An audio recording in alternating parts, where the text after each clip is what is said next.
Welcome to Catholic Views, where we get to know the faith and those who live it. I'm your host, Renee Kranz. Today we will have Bishop Donald DeGrood on the show. He is here to talk about Set Ablaze. Some people think it's over. It's not over. It's actually, this is something we're going to be doing for a long time. So he's going to come in to talk about, just kind of recap some things with Set Ablaze, why we're doing this, what we've done so far, and then where we're going from here. So I hope you'll stick around for that interview. It's really important to everybody in the diocese. First, we have, I almost said Bishop, Dr. Chris Bergwald here for some Biblical Bites with Dr. B. Biblical Bites with Dr. B, or Biblical Bites with the Bishop. With the Bishop. But that's not Bishop quite B? what it is. Bishop B. Nope. I am an overseer, but just of my household. Right. And that's a partnership. The household anyway. of the Bergwalds. Yes. So, Renee, what's today? Second Sunday of Lent. Excellent. So, we're going to talk about, you get to choose. It's Oh, choose your own choose your own adventure journey. today on Yes. Biblical Bites with Dr. B. I love both, especially the first reading of the Gospels. The first reading is from Genesis chapter 15. You and I have talked about it in some context before, whether it's Okay. Biblical Bites recognition, where Abram has this strange interaction where he's taking animals and cutting them Oh, in yes, half. that's right. That Okay. thing. Or the Gospel, which is Luke's account of the Transfiguration. Which would you and our listeners like to hear about today on Biblical Bites with Dr. B? Okay, the first reading, are you going to talk about something different than what we've talked about before with the animals and stuff? I don't know, because I didn't listen to whatever I Okay. talked about last time. Then I vote for Transfiguration. Okay, sounds good. So, yes, scour the archives to find previous references. No one would remember to- anyway, right? Well, that's what I was thinking, but you chose for You're going to have to look back if you want to know about the animals being cut apart. Yep, it's pretty cool stuff. Yes. This is how Luke's account of the Transfiguration begins. It's from Luke 9:28 and following. Jesus took Peter, John, and James and went up the mountain to pray. While he was praying, his face changed in appearance, and his clothing became dazzling white. And behold, two men were conversing with him, Moses and Elijah, who appeared in glory and spoke of his exodus that he was going to accomplish in Jerusalem. Peter and his companions had been overcome by sleep, but becoming fully awake, they saw his glory and the two men standing with him. As they were about to part from him, Peter said to Jesus, "Master, it is good that we are here. Let us make 3 tents, one for you, one for Moses, one for Elijah." But he did not know what he was saying. While he was still speaking, a cloud came and cast a shadow over them, and they became frightened when they entered the cloud.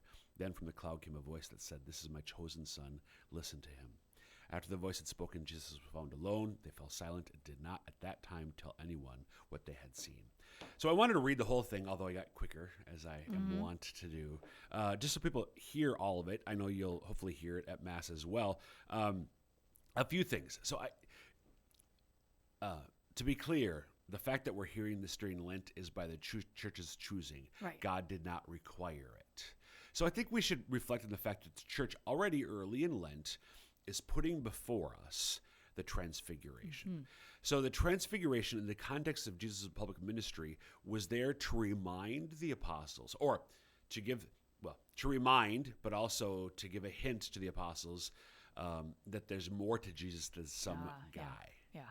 It's a little hint at his divinity, first Right. of all. And following on from here, Jesus reminds them what's going to happen. And we get that in the reading as it is now. Jesus is talking with Moses and Elijah of his exodus that he was going to accomplish in Jerusalem. Mm-hmm. So, of course, that's hearkening back to the exodus of the Old Testament, where God saved the Egyptians from slavery in Egypt, taking them through the Red Sea and so on. Jesus is going to undergo an exodus to save us Right. from slavery to sin. But just as the first exodus required the death of an unblemished lamb, so will the second exodus. Right. Again, just hinted at, but Jesus, in revealing his glory to these 3 apostles, is reminding them of the truth of who he is. But the thing that I really want to focus here on, just in the time we have left, 2 guys appeared with him, Moses and Elijah. So any idea why these 2, of all the people in the Old Testament, could have been Adam and Eve, could have been David. Any idea, Renee, why it would have been Moses and Elijah? They were considered so Elijah is the greatest of the prophets, and Moses is the father of the law? Yeah, Is that right? The giver of the law. Yeah, or the giver of law. Yeah. Yep. So they represent the law and the prophets. And throughout the Gospels, in the New Testament, you do remember stuff. Throughout that was very Amazing. emphatic. That was very emphatic. Throughout the New Testament, we see Jesus speaking about the fulfillment of the law and prophets. So Jesus does not just plop into the world. He's coming in the context of the Father's plan that is slowly but surely being fulfilled. And during Lent, we're preparing for that fulfillment, which is going to happen, of course, during Holy Week and the Sacred Triduum when he dies for our sins and rises from the dead. Yeah. Thanks for those connections, Dr. B. You bet.